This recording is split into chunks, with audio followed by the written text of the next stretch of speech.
नमस्कार. तुम्ही जर आमच्या चॅनलवर पहिल्यांदा आला असाल तर आमच्या चॅनलला सबस्क्राईब नक्की करा ही विनंती. तर पहिली न्यूज आहे म्हणजे ओपेक प्लस. तर ओपेक प्लस जे आहे ते ओपेक प्लस यांचा प्रिव्हियस प्लॅन होता जे ऑइलचं आउटपुट आहे ते इन्क्रीज करण्याचं जानेवारी 2025मध्ये. आता हा प्लॅन वगैरे त्यांनी पुढे ढकलला होता तेव्हा, कारण की स्लोअर डिमांड ग्लोबलमधील पाहून झाल्यानंतर वगैरे नॉन ओपेक कंट्रीतून इथे ऑइल सप्लाय वगैरे जास्त होताना आपल्याला दिसून येत होता. त्यामुळे हा डिसिजन वगैरे त्यांनी घेतला. म्हणून त्यांनी त्यांच्या मीटिंगमध्ये अनवॉन्टेड ऑफ प्रोडक्शन कट करण्याचे ठरवलं होतं 2025च्या एंडपर्यंत. आता त्यामध्ये ॲडिशनल 1 इयर्स करून 2026पर्यंत त्यांनी त्यामध्ये केलेलं आहे. अनवॉन्टेड स्टार्ट होणार होतं ऑक्टोबर 2024पासून, पण हे मल्टिपल टाईम वगैरे त्यांनी पुढेच पुश करत आले आहे. ते प्रायमरी लेवलवर डिमांड जी आहे ती डिमांड चांगली वाढताना आपल्याला दिसत आहे, पण नॉन ओपेक कंट्रीतून आउटपुट वगैरे वाढत आहे. त्यामुळे हे त्यांना कन्सर्नची बाब वगैरे त्यांना वाटत आहे. ऑइलच्या प्राइसेस वगैरे स्टेबल राहणे इंडियासाठी तर फायदेशीर आहे. तसेच पुढील न्यूज आहे म्हणजे बिटकॉईनची फर्स्ट टाईम बिटकॉईनने $1 लाख क्रॉस केला आहे. ओव्हरऑल क्रिप्टो करन्सीचे व्हॅल्युएशन जर पाहिलं तर 3.8 ट्रिलियन डॉलर आहे. तर बिटकॉईन यावर्षी डबल झाला आहे. डोनाल्ड ट्रम्प जिंकल्यानंतर फक्त 4 आठवड्यामध्ये बिटकॉईनने एक चांगली मूव दाखवली आहे. डिजिटल असेटबद्दल म्हणजे प्रॉमिसेस काँग्रेसमध्ये झालेले आहेत. US क्रिप्टो मार्केटचं कॅपिटल आहे. तसेच इन्स्टिट्यूशनल इन्व्हेस्टरमुळे ह्या प्राइस वगैरे इन्क्रीज झाले आहेत. बिटकॉईनचा ETF देखील जानेवारीमध्ये अप्रूव्ह झाला. USच्या इलेक्शननंतर या फंडमध्ये $4 बिलियन पेक्षा जास्त पैसा वगैरे यामध्ये आला आहे.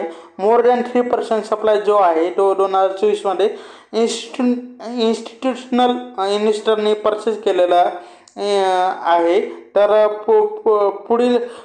पुढील बातमी म्हणजे आरबीआयने वगैरे आपल्या रेपो रेटमध्ये काही चेंज केला नाही, पण CRR जो आहे तो कट केलेला आहे. म्हणजे 0.5% कट केलेला आहे, जो की आधी 4.5% होतं ते आता 4% केलं आहे. तसंच GDPची FY25साठी ग्रोथची आहे तीही कमी केली आहे. 7.2 वरून ते 6.6% केली आहे त्यांनी. FY25मध्ये इन्फ्लेशन वगैरे जे आहे ते 4.5 वरून ते 4.8% त्यांनी केलेलं आहे. नंतर पुढील न्यूज आहे तर इंडियातील शुगर प्राइजेस जे आहेत ते 18 मंथच्या लोला वगैरे आपल्याला पोहोचवलेले आपल्याला दिसत आहेत, कारण की सप्लाय वाढला आहे. डिमांडही काही प्रमाणात कमी झाली आहे फेस्टिवल सीझननंतर. त्यामुळे मिल्स ऑपरेटरना प्रॉब्लेम वगैरे येत आहेत. शेतकऱ्यांना ऊसाची पेमेंट करण्यासाठी या ड्रॉपमुळे शुगर इंडस्ट्री डिमांड करत आहे की लॉसेस कमी करण्यासाठी MSP जी आहे ती त्यामध्ये सुधारणा करण्याची मागणी करत आहे. त्यामुळे प्रोग्रेसिव्ह कॉस्ट जी आहे ती प्रोसेसिंग कॉस्ट कमी होईल, ती रिकवर करता येईल. ऊसाच्या प्राइजेस वगैरे शेतकऱ्यांना पे करता येईल आज मिल ऑपरेटरना. तसेच थोडे मार्जिनही कमवता येईल. गेल्या 4 महिन्यामध्ये 8% हा प्राइजेस वगैरे पडले आहेत. ह्याच्या प्राइजेस आहेत ती 33,675 पर टन वगैरे झाले आहेत, जे की जून 2020पेक्षाही कमी झालेले आहेत. त्यामुळे गव्हर्नमेंटला MSP जी आहे ती 40,000 पर टन ठेवण्याचे वगैरे विनंती करत आहेत, ज्यामुळे की मिल्स ऑपरेटर वगैरे मार्जिन वगैरे इथे कमवू शकतात. MSP मध्ये 2019पासून त्यामध्ये काही बदल केलेला नाही. तसंच पुढील न्यूज आहे म्हणजे इंडियाचे स्टील इम्पोर्ट जो आहे फॉर्मर चायनाकडून तो हा म्हणजे हिट केला आहे त्यांनी रेकॉर्ड हाय लेवल वगैरे. तर असं डेटा दाखवत आहे, असं शो करत आहे. इंडियाचे फिनिश्ड स्टील इम्पोर्ट जे आहे फॉर्म चायना तो 7 मंथच्या हायला आहे एप्रिल टू ऑक्टोबरमध्ये. तर जे की 1.7 million metric tons finished steel import झाला आहे चायना टू इंडिया. आणि 35.4% इयर ऑन इयर यामध्ये ग्रोथ झालेली आहे. चायना येथे डम्पिंग करत आहे. ही सिरियसली एक कन्सर्नची बाब आहे. तर यामुळे डोमेस्टिक स्टील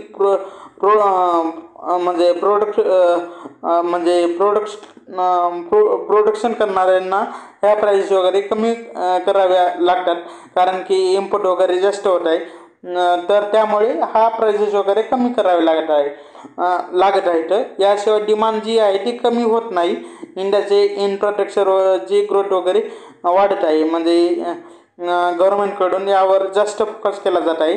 या सेगमेंटमध्ये हायर ग्रोथ येऊ शकते किंवा येणार आहे. इंडियाचे फिनिश्ड स्टील इम्पोर्ट 7 इयरच्या हायवर आहे, म्हणजे 5.7 मॅट्रिक टन्स एप्रिल टू जुलैमध्ये झालेला आहे. या काळात जपान, व्हिएतनामने तर डबल म्हणजे एक्सपोर्ट वगैरे केला आहे इंडियाला. तर China, south Korea and Japan 79% total finished steel import करतात एप्रिल टू ऑक्टोबरमध्ये. तर इंडियाने आता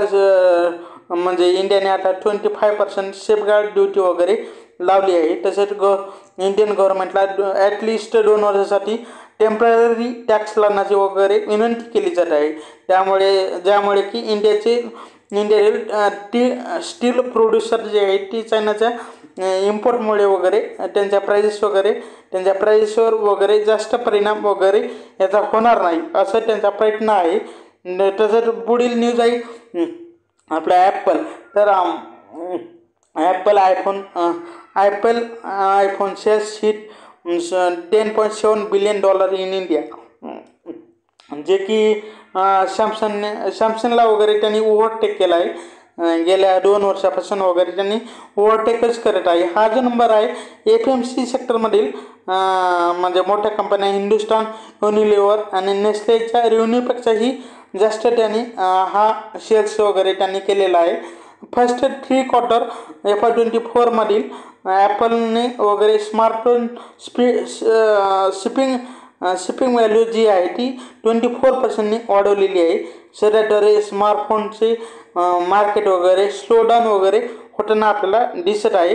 तर तसं पाहावं लागेल. तर पुढील न्यूज आहे म्हणजे टाटा इलेक्ट्रॉनिक टार्गेट करत आहे Microsoft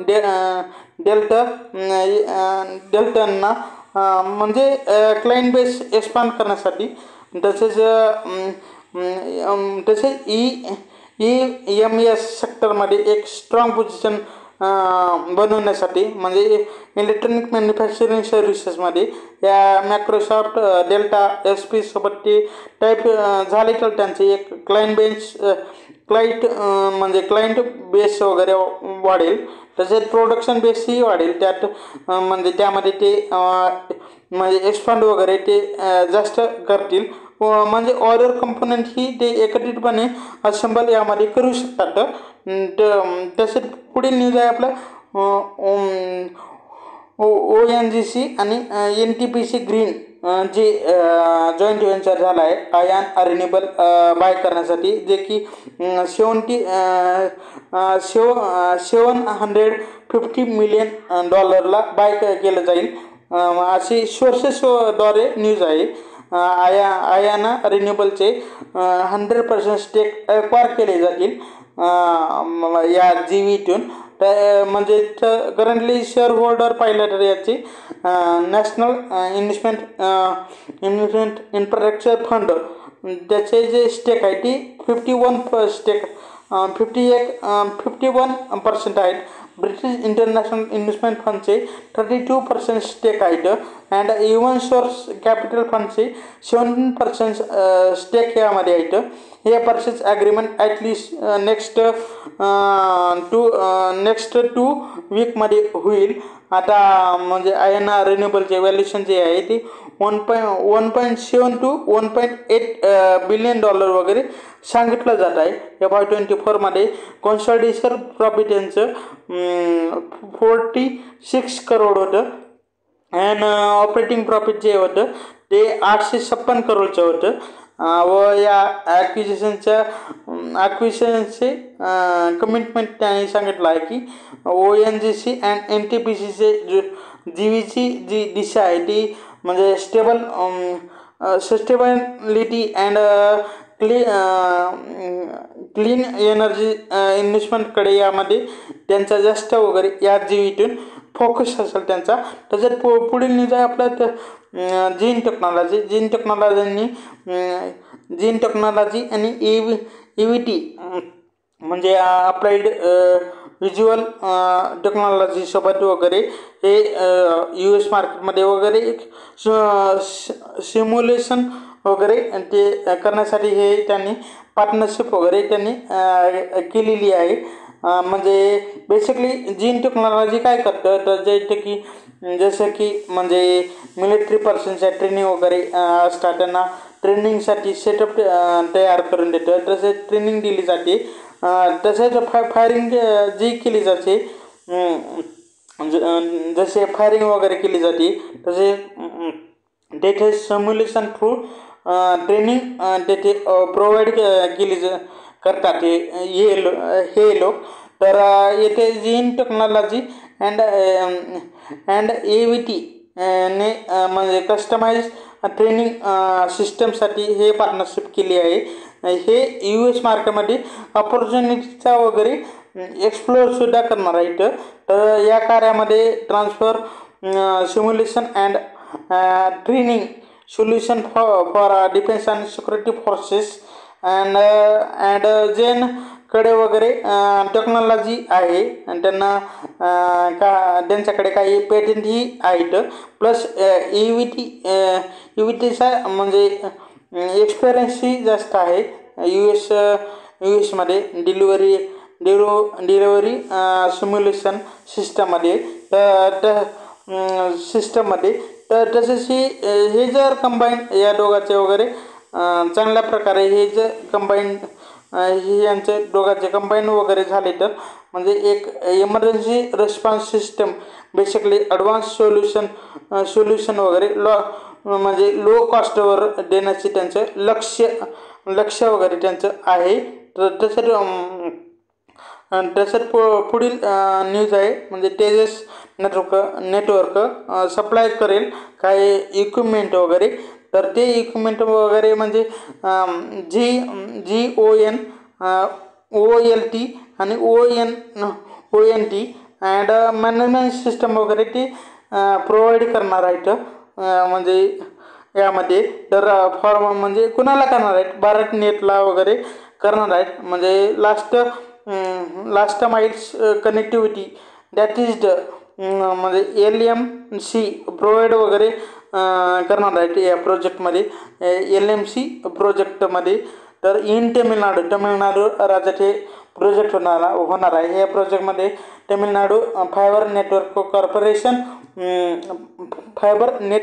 corporation with Polycab is like the master system integrator implement वगैरे करणार आहेत.